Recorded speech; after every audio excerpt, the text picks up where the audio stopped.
Pendekatan dapat diartikan sebagai titik tolak atau sudut pandang seseorang terhadap suatu proses tertentu. Sedangkan pengembangan kurikulum, yakni menurut Sukma Dinata adalah penyusun kurikulum yang sama sekali baru atau bisa disebut dengan kurikulum construction. Bisa juga menyempurnakan kurikulum yang telah ada atau disebut juga kurikulum improvement. Pendekatan pengembangan kurikulum menunjuk pada titik tolak atau sudut pandang secara umum tentang proses pengembangan kurikulum. Menurut Jean, Dr. dan Alicia, bahwa pengembangan kurikulum ialah suatu proses di mana partisipasi pada berbagai tingkatan dalam membuat keputusan tentang tujuan. Pengembangan tujuan direalisasikan melalui proses belajar mengajar dan apakah tujuan dan alat itu serasi dan efektif.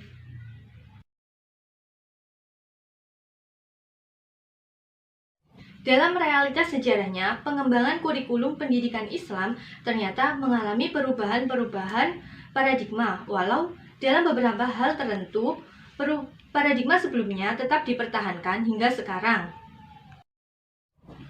Yakni, beberapa pendapat mengemukakan bahwa pengembangan kurikulum atau curriculum development, yakni the planning of learning opportunities intended to bring about certain results in pupils, and assessment of the extent to which these changes have taken place.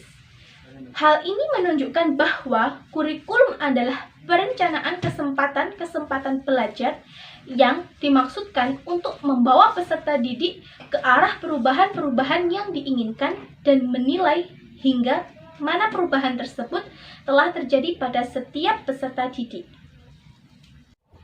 Dapat disimpulkan bahwa pengembangan kurikulum adalah upaya kegiatan edukatif yang dilakukan oleh sekolah untuk menumbuh kembangkan seluruh potensi siswa dengan merencanakan, melaksanakan, dan menilai apa yang telah ditetapkan untuk mencapai tujuan yang diharapkan. Pendekatan-pendekatan dalam pengembangan kurikulum. Ada 6 pendekatan dalam pengembangan kurikulum. Yang pertama adalah pendekatan bidang studi atau pendekatan subjek. Pendekatan ini menggunakan bidang studi atau mata pelajaran sebagai dasar organisasi kurikulum. Misalnya bidang studi matematika, IPA, IPS, dan sebagainya. Tujuannya pemberian pengetahuan yang solid serta mudah dan melatih para siswa menggunakan idenya. Yang kedua, pendekatan interdisipliner. Pendekatan ini menekankan pada kedisiplinan. Ada beberapa pendekatan interdisipliner. Yang pertama, pendekatan Broadfield. Yang kedua, pendekatan kurikulum inti. Yang ketiga, pendekatan kurikulum inti di perguruan tinggi. Yang keempat, pendekatan kurikulum fusi. Yang ketiga, yakni pendekatan rekonstruksionisme. Pendekatan ini memfokuskan pada masalah-masalah penting yang dihadapi dalam masyarakat, seperti polusi, ledakan penduduk, rasialisme, kemiskinan, keadilan sosial, dan yang lainnya.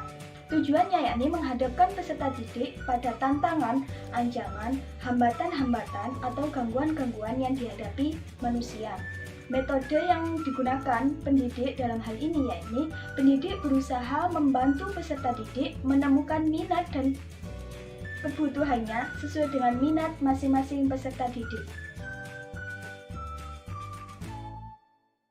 Keempat adalah pendekatan humanistik. Pendekatan ini didasarkan atas asumsi-asumsi berikut. Yang pertama, siswa akan lebih giat belajar dan bekerja bila harga dirinya dikembangkan sepenuhnya. Yang kedua, siswa yang diikutsertakan dalam perencanaan ini dan pelaksanaan pelajaran akan merasa bertanggung jawab atas keberhasilannya dan sebagainya. Pendekatan ini lebih memberikan tempat utama kepada siswa.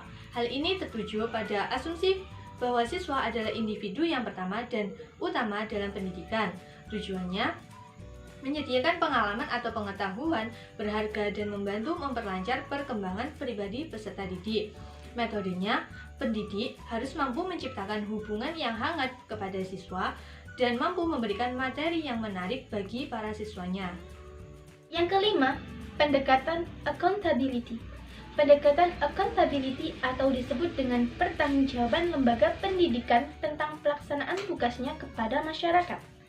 Pendekatan ini mulai mendominasi kurikulum dalam seperempat abad akhir-akhir ini. Yang keenam atau yang terakhir yakni pendekatan pembangunan nasional. Pendekatan ini terdapat di semua sekolah.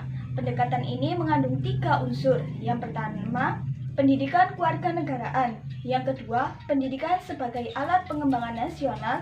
Dan yang ketiga, pendidikan keterampilan praktis bagi kehidupan sehari-hari. Selanjutnya adalah model pengembangan kurikulum. Ada 3 model pengembangan kurikulum. Yang pertama adalah model kurikulum berdasarkan proses pengajaran. Dalam model kurikulum berdasarkan proses pengajaran dibagi menjadi 3. Yang pertama adalah the subject design. Materi pelajaran disajikan secara terpisah-pisah dalam bentuk mata pelajaran. Ada kelemahan dan kelebihannya. Yang pertama adalah kelemahannya. Kurikulum memberikan pengetahuan terpisah-pisah. Isi kurikulum diambil dari masa lalu, terlepas dari kejadian yang hangat yang sedang berlangsung saat sekarang. Kurikulum ini kurang memperhatikan minat. Isi kurikulum disusun berdasarkan sistematika ilmu, sering menimbulkan kesukaran dalam mempelajari dan menggunakannya. Lebih mengutamakan isi daripada memperlihatkan cara penyampaiannya. Yang kedua adalah kelebihannya. 1. Penyusunannya cukup mudah. 2. Bentuk ini sudah dikenalkan sejak lama, jadi lebih mudah untuk dilaksanakan. Yang ketiga, memudahkan peserta didik untuk mengikuti pendidikan di perguruan tinggi. Yang keempat, dapat dilaksanakan secara efisien. Yang kelima, sebagai alat untuk melestarikan dan mewariskan warisan budaya masa lalu. Yang kedua, the discipline design.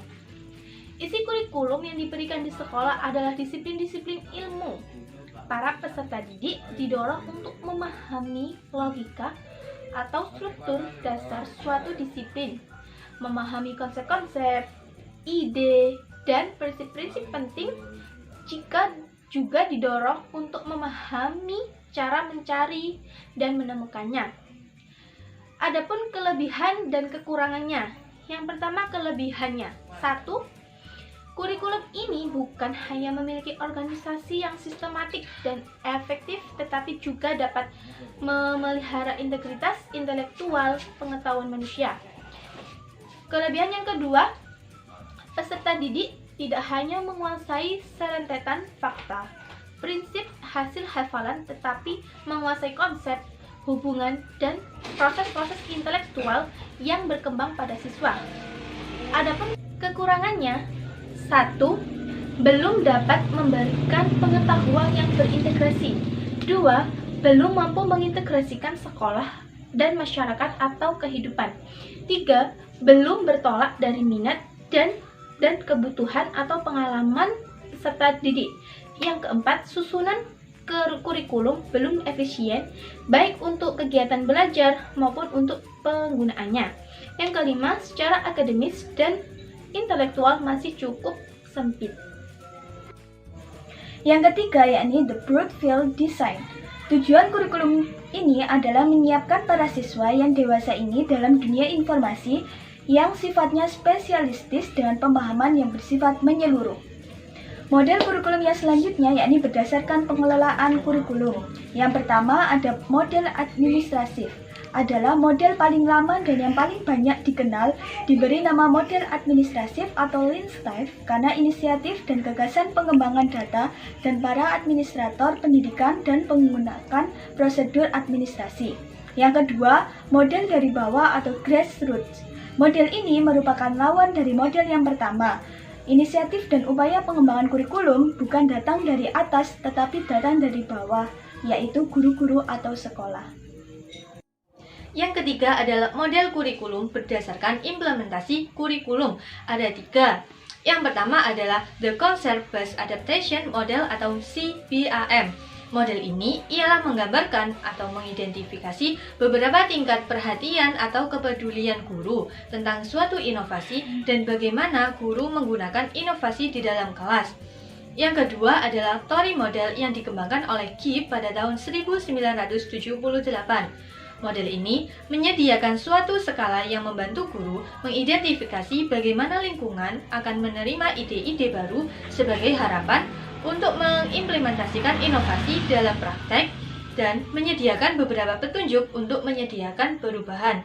Yang ketiga, The Profile Innovate, yaitu model yang dikembangkan oleh Leadwood. Model ini memungkinkan para guru dan pengembang kurikulum untuk mengembangkan suatu gambaran hambatan-hambatan dalam melakukan perubahan, serta berupaya untuk mengatasi hambatannya tersebut.